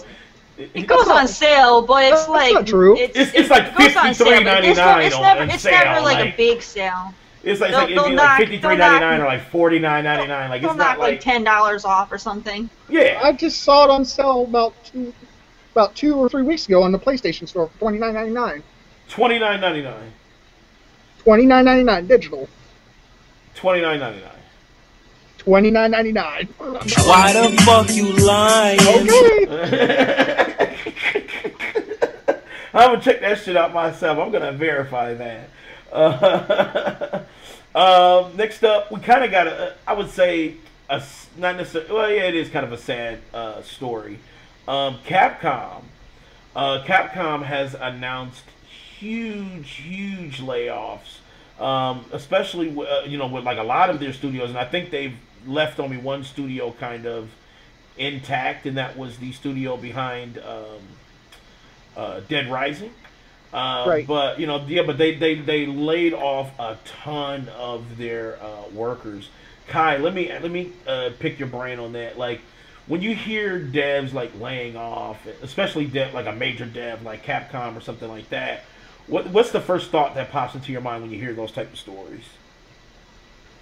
Well, obviously it's kind of sad to hear that studios are closing down. Feel for the people who get laid off. I don't know. Also, there's probably always a good reason why the studios are closed off,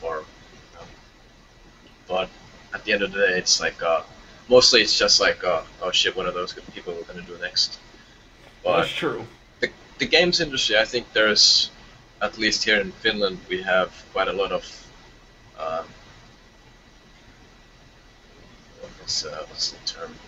Like companies need a lot of skilled employees right now. So the situation, if some company closes, there are lots of other companies who are hiring at the same time. So come to Finland. Come on to Finland.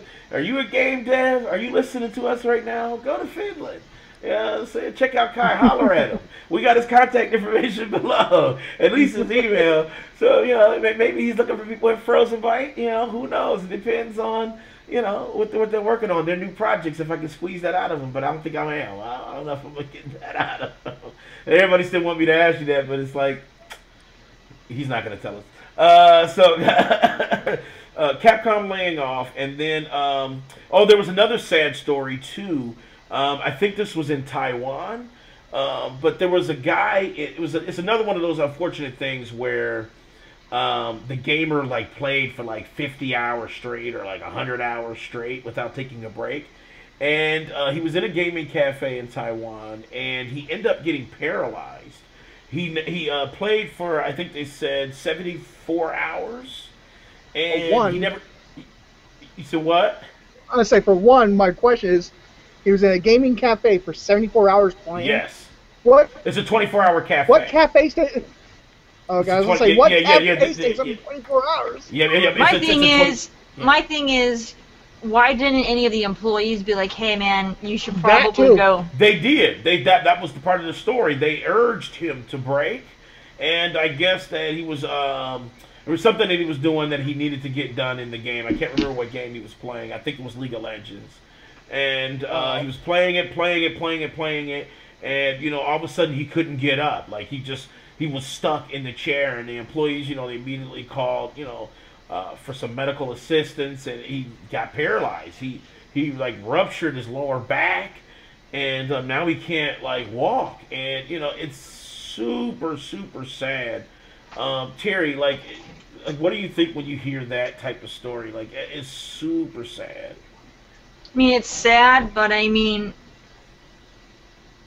he kind of, you know, had it coming. I mean, he was putting in a long time. He didn't, you know, get up to, you know, get, you know, the exercise and things he needs for his body, especially after people were urging him to get up, and he ignored them. So that's on him.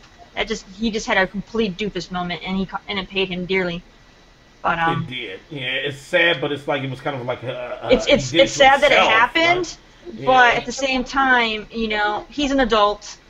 He should know better, and people did talk to him to be like, hey, you should probably go and do something else, and he refused, so that's on him. And the killer thing about it, too, was they didn't even want to kick him out. They just told him to take a break. They were like, hey, man, we'll give you a free shake, you know, we'll give you some free food, and, you know, because they were trying to get him to take a break, and they were like, you know, you need to stand up a little bit, you need to... You know, you need to move around a little bit so you can kind of get everything, juices flowing again, and then, you know, go ahead and continue playing. Like, they were kind of courteous about just letting him play. But they did mention that to him, and then, you know, he couldn't get up. Kai, what do you think about that? Have you ever, let me ask you this, Kai, have you ever had a moment where you knew you gamed too goddamn long? Like, have you ever been through that type of moment? Quite a few times, I think, yeah. Some long gaming sessions, yeah, for sure. What was the longest gaming session you had with what game? Like non-stop, probably something like Civilization. Ooh. What's the latest one? Is it 6 or what, 5? 5, Civ 5, yep. Civ 5. So I think with Civ 4 would be some of the longest, like in the same game, but then of course CS, Dota, all those kind of games, or like a mixture of like just playing all kinds of different multiplayer games in a row. You know. So you go from PubG, you play that for 4 hours, then you still continue to play Dota. It's like, oh shit, I'm on hour 7. Like, have you? Is that what your average time is? Damn. I have like 11,000 hours on Dota, so. Oh God! Wow. Holy shit! I thought I was doing big on Rust because I got 1,200 hours on Rust. But holy shit, man! 11,000 hours on Dota. Dude, I will never test you on Dota. Remind me never to challenge you. Holy shit, man! I'm still pretty shit at it though, so. I don't believe you. Yeah, anybody who puts 11,000 hours in anything is fucking amazing. You know. You know, Terry, I know you did your 24-hour stream, right? Yeah, I've done 2 24-hour streams. Hell no. Nope. Woo. I don't see how people, I mean, yeah, I love gaming, but I don't see how people can just do that without having, like, a reason to do that. Like, I had to, you know, hype up, like, a stream to get through 24 hours. There are people that could just do that just because. It's like, I don't see how people can do that. It's like, I just can't do it. It's like, I think the longest I've ever played a game, you know, without having to, like, hype something up was probably like Mass Effect, like 1, and I think I did like a 13-hour play session. God. But it's not straight. Like, I get up, I'll walk around, I'll go eat and stuff and take little breaks. Like, I don't just do 13 hours and not move.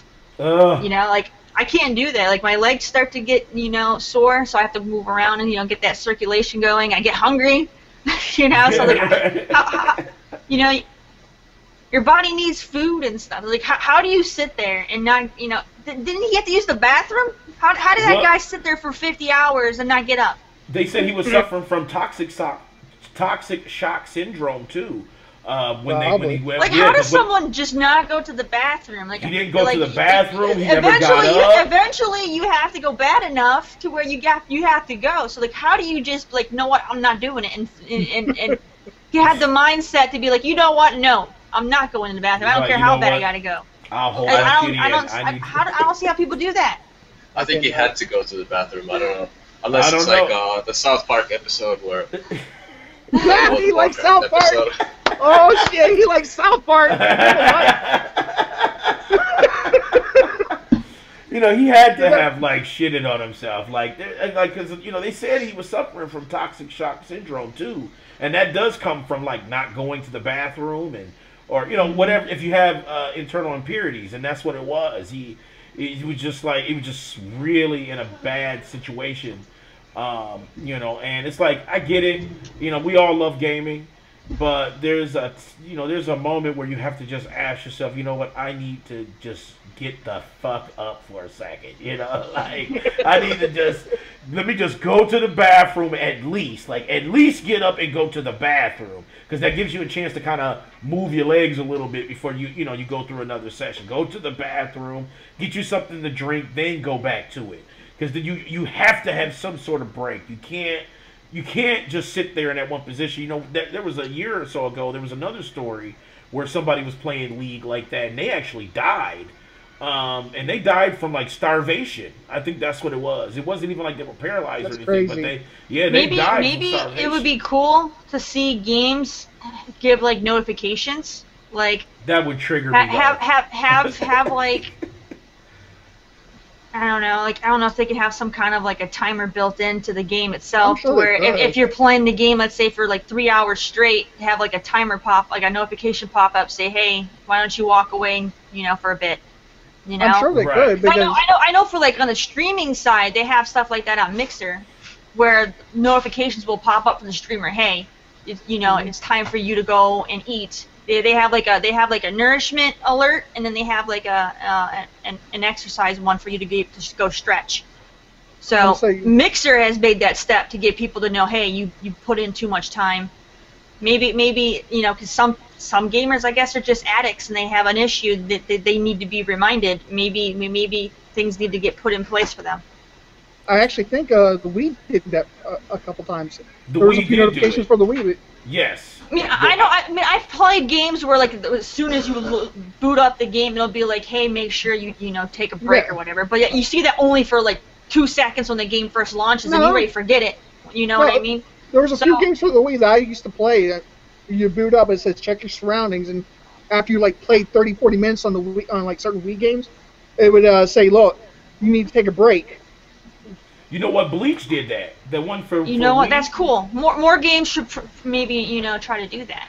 And I know the PlayStation VR gives notifications also, like make sure your surroundings. I'm not saying all games, but you as a developer, you know if you have a game that people are putting in all this time and maybe implemented later on, like, okay, you know what? We have 400,000 active gamers on playing this game. Mm-hmm. We know that we have some of them that are marathoning this damn thing. Maybe we need to put in some kind of update that puts in something or something. You know what I mean? I don't know.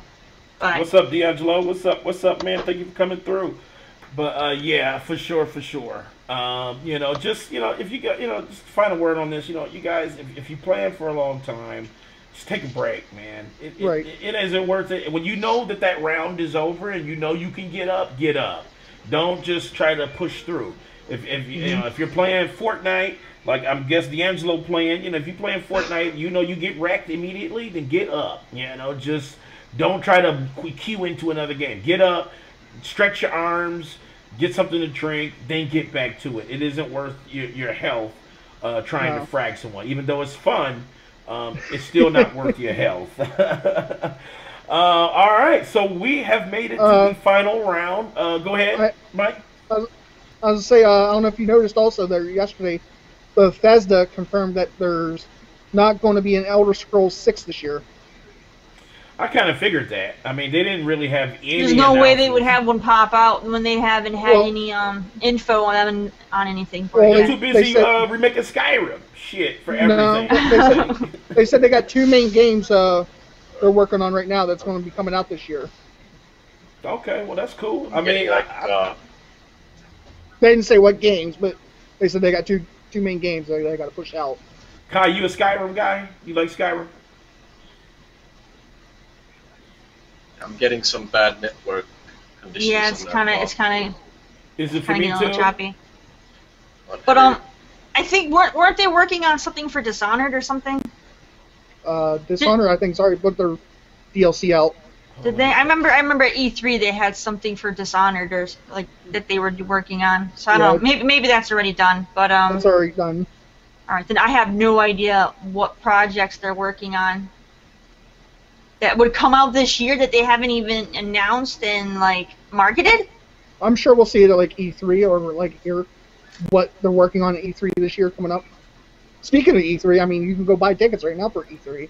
Oh no, but that's just like $50,000, so I'm trying to wait. It's not $50,000. Kai, everything all right, sir? Yeah, I'm like I lost your video, and then everything else is also showing like network conditions are affecting your call. It's getting like the robot voices on everybody, pretty much.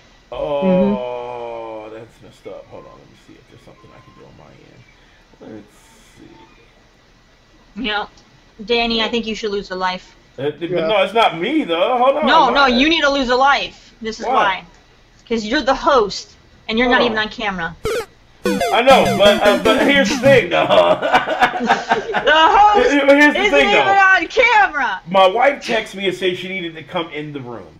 I've been waiting for her to come in for like the last 25 minutes, and I don't want to go with my camera, and God knows what she has on. So I'm trying to make sure that I don't have a moment like my birthday when she came in ass naked. So I'm just trying to keep it, you know, I'm trying to wait for her. I've been telling her to come in, so she's not coming in. Now watch as soon as I go fucking live on camera. She's probably waiting for you to finish the show. She's probably scared of the camra. Hell yeah, she's scared of the camera. But hey, Kai, if you go looking for that video, it's gone, dude. That shit is deleted. Alright. I think we made the final round. Alright, did we make it to the final round? Alright, yes. So I was explaining the rules to Kai a little earlier. Final round. Final round is you get to vent. You get to vent about anything. Definitely if it's gaming related. We want you to keep it more gaming related. And you get to vent. It doesn't have to be gaming related. It doesn't have to be, but it's because we try to be gaming related. I say we all have a final round on Michael Bay. Oh, Michael Bay. I don't know. The final round will last too long. You know, I'm gonna jump in. So I'm a little triggered with Dragon Ball, but this is a second. This is the carryover. Still, yes. So Kai, are you triggered about anything? Anybody else triggered? Right now, no. A few weeks ago, I think I probably mentioned like the ESL incident with streaming. Okay, you did mention that. Well, you can kind of talk about that a little bit. Everything's breaking up again. All right, so let's do this. Is it breaking up again? Okay. Oh no. Let's see what happened. I don't know what it is. Am I breaking up? Do I look? No, you're fine. Okay. My camera is getting a little fuzzy on my end too, but I don't know. I think it's something with VC. I don't know if it's me or, I have no idea. Kai, are we losing you? Are you still here? I can see you guys, but it's still a little bit delayed. But yeah. Okay. The ESL thing was like. Hold on, before we do that, hold on, Kai, let's do this. Me and Kai in the final round. Go. So yeah, the ESL incident. They decided to stream their big tournament on Facebook instead of Twitch. Oh yeah. So that kind of upset a lot of people who don't like Facebook in general, or the qualities that Facebook currently has in terms of streaming. But that wasn't like for me the worst part that they did. It's like, for me, the Facebook stream was still like fine or tolerable. I was kind of missing the Twitch chat feature, which is not always awesome, but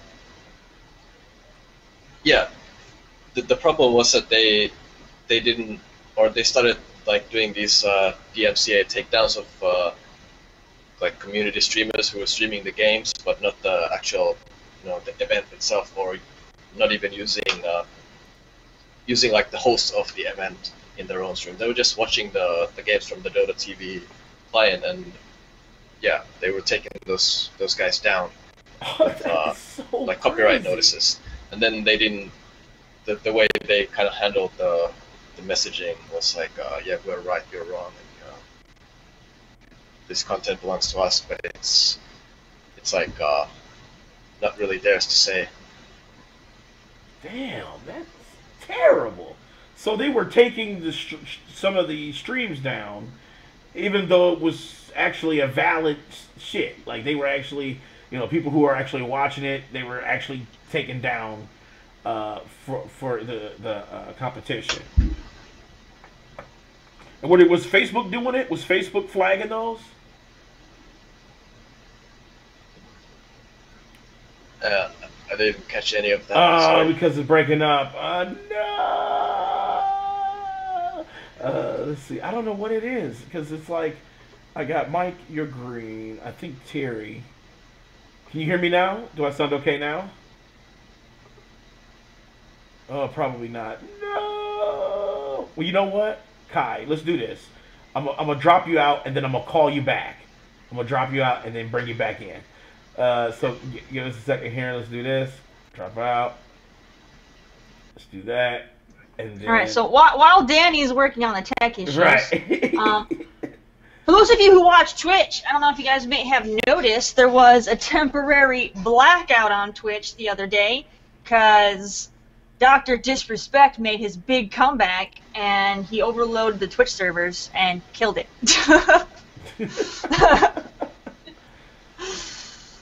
Really? Yeah, there were so many viewers on his channel when he made his big comeback that it overloaded the Twitch servers for a little bit of time. Damn. I mean, damn. Really? Yeah, I think it happened like I don't see. it happened this week. I can't remember which day exactly, but it was this week. I don't see the Alright. hype about him. All right, Kai. I think it's better. I think. Can you hear us? Can you It's see? better. Hey. My bone to pick is Dragon Ball again. I mean, come on, please, Arc Systems. Can you stop working with Ubisoft on your servers, please? You know what I'm saying? Like, can we get a stable server? I know it's hard to do. I know it's a difficult thing. But, as an entitled, I feel like I'm an entitled gamer right now. The servers got to be on point, man. Like, it was one moment where it was so beautiful. Like, I just played for an hour straight. It was amazing. Beautiful connections. No freezing or anything like that. I take a break. I turn the game off. I come back to it. Freezing. Game stuttering. I get kicked out of 10 matches. I'm super triggered by this point. Like, I just didn't understand it, I just want to just reach out to Arc Systems. Please. Please. I'll even let you you can cut the game servers off. You can say we're on maintenance right now. Nobody can play. I would take that. I would support that if you just fix some of those issues. Please. Just fix just a tiny bit of those issues. You're not the only one having those issues, though. I You know what you should do? I know. You know what you should do, Danny? Yeah. Tweet Arc System Works. Tweet them the phone number to Blizzard and have them give them a call on how to do a server. Exactly. Yeah, exactly. Hell, you know what? Honestly, Frozenbyte. Like, I never got disconnected from 9 Parchments. Like, there was never a moment where me and Terry were playing, we're like, what? And somebody fell through the floor. You know, and I'm sure there are more people playing like League of Legends and Dota than freaking Fighter Z. So how can they not have? How can they not do it? I don't know, but I was in full triggered mode behind it because it was like I had. Aren't their servers good for their other games? Because I know like Blaze Blue is pretty popular. Yes, that's the point. So they know how to do it. Blaze Blue, they do very, very well. And there's probably more people playing Blaze Blue than Fighter Z. No, I think it's more Fighter Z than Blaze Blue. Honestly. No. Just because of the fanfare of Dragon Ball. I think it's more because then you got like people like Preston Say Casuals who just like the game. You know, they just like it because it's Dragon Ball and they're playing it. You know, and then you have all of us. Blaze Blue has a lot too, where they put in a lot of characters from different games and stuff too that would put the casuals in. Yes, and Blaze Blue is also at like Evo and shit like that. But you know, but still, I think Dragon Ball has more of a base, at least right now, because it's a new game. It's Dragon Ball. It's a 2D fighter, so it's all of that. So I think it's got a huge fan base. Dragon Ball does. Well, I know Dragon Ball has a huge fan base, but not every there's a lot of gamers that don't like fighting games. Just because you like Dragon Ball doesn't mean you're gonna like a fighting game. Well, that's true, but I'm telling you. I understand what you're saying there, Terry, but I'm telling you, like, all the Dragon Ball fan bases went out and bought this game. And even if all the fighting people, you know, like Evo and stuff, went out and bought this game. But, as I was going to say, yes, I'm with Danny on this. But all the lobbies, if you go to, like, any of the lobbies, I hate how you have to go to the lobby and go to ring match and all that. I think it's stupid. I actually like that. I like that. I just want it to work. If you I know you can vouch this there, Danny, but yeah, as soon as you go to like those lobbies and stuff, you can see like every single one of them are full, aren't they, Danny? Yeah, they're super full. But you know, I'll step my own ring up. See, because that's when I had such a great time. It was just like I set my own ring up. It was like hella people joined immediately. It was like we had a beautiful connection that whole time, and then I take a break, come back, and it's like I think they probably, in my opinion, because I haven't played the game, I've just seen stuff. There's no need for that lobby that they have where you have like your little chibi character. Like that's just taking up you know space that you don't need. Why just do like what Mortal Kombat does? You just go into like a text lobby and you join into a game. Why have an actual they want to be like world fucking to load into? Mortal Kombat? That's what it was. They wanted to do something why load into a temporary world state just waiting to load into a game? It just seems like a waste of space. I know they do that. I don't think so either. I mean, they also do that in Blaze Blue. Also, you got a chibi.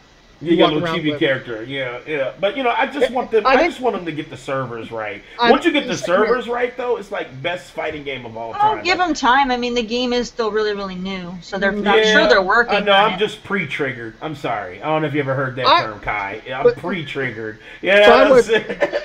I agree with Danny saying. A lot of online games have a lot of issues when they first come out. You know, they have to do a lot of stress testing. Right. I mean, even ESO, like I love ESO, but that game had so many problems at launch. So many problems. ESO triggered me to no end. I don't even want to get. I remember. It's not enough final round for me with ESO. I remember when ESO launched on Xbox, and I bought it day one. And when it launched, I couldn't get on for like 24 hours at all. It says you're in a waiting queue. I'm like, really? That's how it was with Elder Scrolls Online. It was just like, it was either you were in a queue, or if you go to, if you actually get in, it's just like, I don't know. There were just some things I couldn't get with. Like, the people were like, I would sit in that queue and it'd say I had like a 3-4 hour wait. Then all of a sudden the game would crash. And I had to go back into that queue. Had to go back into the queue, and it's like, your time is 8 hours. Like, fuck. Exactly. You know, I just walked away. I was like, fuck this game. I went back in the next day. I was like, I'll come back to you in the future. All right. So, Kai, are you released? Have you released all your anger? Is everything okay now? Kai seems like a pretty chill dude. I know he seems like a pretty chill. He's like, I don't see him getting too triggered. And that was the final round. All right. So we have come to the end of the show once again. Kai, thank you so much for taking out your time and spending with us this morning, which will be like, what, afternoon, evening for you, right? Yeah, it's getting towards the end of the work day, so it's like About 4 or 5 o'clock? 5 p.m. right now. Oh, okay. All right. Yeah. Our day just getting started. It's like 10 a.m. and I'm like, I'm going back to bed. Hey, I am. It's about my wife wants to go do breakfast, and I'm like, do I tell her fuck that? I'm getting ready to. I'm so tired. Yeah, but I am a big dude too, and I'm hungry. I'm gonna go sleep for 3 more hours, and then I'll start my day. But Kai, thank you once again, man. Can you give us a little bit of an outro, maybe where they can follow you, what they can look forward to for Frozenbyte in the near future, and yeah, can we get a little bit of that, sir? Yeah, so you can follow me or Frozenbyte on Twitter. Pretty easy to find. Search for Frozenbyte, probably find both from there. 90 Parchments, we're gonna keep updating the game on all platforms. Hopefully get the Xbox One version out pretty soon. It's been submitted again, I think last week, Friday or early this week. So we should be hearing some results on that soon. Awesome. And then, yeah, we started out the year with the multiplayer fixes and then the multiple save patch. So the next thing that we're going to release is probably going to be just like a smaller update first, and then something maybe a little bit bigger after that one. But the next one is going to be a fairly small one, but coming pretty soon. So Cool. I think one of the things that people have been asking for is like the Switch icon change. So that's probably something coming. Looks really small thing, but it crossed my mind a little bit. I was like, that could, it'd be nice to kind of do that. But yeah, that's probably coming, and then I think we will be supporting the video capture as well on Switch. Quick question, it just dawned on me. Are you ever thinking about cross-platform on this game? That'd be really interesting. You know, you play PC with PlayStation 4 or Xbox. Yeah. Yeah, that's one of the things we thought about, but it's like still fairly difficult. And if we were to do that, I would think we would proceed on making it once all the different versions on all the consoles and the PC are like the same, and then there's cool. Like enough. They're stable. All the bugs have been ironed out, and then the content it's like exactly the same. So we don't need to push updates. Future DLC, I see it. I see it in the future. I want real quick before you go. This is something I should have asked earlier, but I didn't think of it. Do you have any like stats for 9 Parchments? Like how much you guys have done in sales since it's launched, or how many active gamers you have on it currently? I don't have those right now, but you can, like, for example, Steam. You can always check like Steam database. I know it's doing well on Steam for sure. How many? Because you have over like 1,000 or 2,000 reviews. Yeah. That means like it sold well. Yeah. I own it on both PS4 and PC because the game's awesome. Yeah, Switch has been like the best platform. Really, Switch? Because Switch is like doing so good right now. Mm-hmm. And it's surprising a lot of people that how good Nintendo is doing. But they made the right decision, and I'm glad you guys are supporting it too. Because any third-party developer that's willing to support Nintendo's platform, and if they're doing right and treating you guys right, I'm all for it, man, for sure. And once again, thank you for coming out and joining us today, man. Thanks for having me. Yeah. So for sure. Everybody go buy 9 Parchments. It's amazing. Yeah, it's amazing. I love that's my favorite Frozenbyte. Actually, go on Steam because I believe they still have the Trineverse bundle going on. They do have the Trineverse bundle right now. Get it. Like I said, I love Trine, but 9 Parchments is my favorite right now. Also, Player One Coffee. I'm going to go to the website. Well, first of all, I'm gonna buy that, then go to sleep, or maybe if my wife forced me to go eat breakfast and shit. But I'm gonna go get that stuff for Player One Coffee. Shouts out to them. These guys are, like I said, they're super gamer centric. So definitely check them out. They're all about the gamer. And if you love coffee, or you know, you want to make sure you can get through those PUBG moments like Kai does and get you a chicken dinner, you know what I'm saying? You're gonna need that coffee. So definitely check them out. We have a Patreon. Our links are below for our Patreon as well. Hey, you know, help us out. You know, we want to get to E3. You know, we want to see shit up close. You know, Kai doesn't have enough guest passes for us.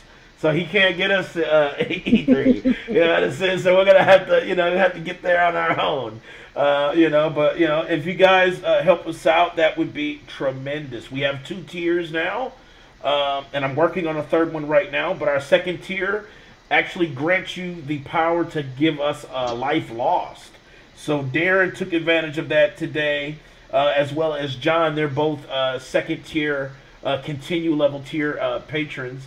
So they can designate a life loss. So they can just do that during the show. And it carries over. So they can stack lives and take lives from people. So that's the scariness. So if you really want to ruin our lives live on the show, become a patron. And get your weight up. You know what I'm saying? Because you will be like, damn, I just ruined that dude's career. And, you know, and that's the shit. So do that. Also below, if you look below our logo here, you'll see everywhere you can catch us on Discord, YouTube, Twitch, Facebook, Twitter, Instagram. Terri doesn't want me to announce the other one that we're part of. She hates when I announce it. But I'm not going to do it out of respect for our guests.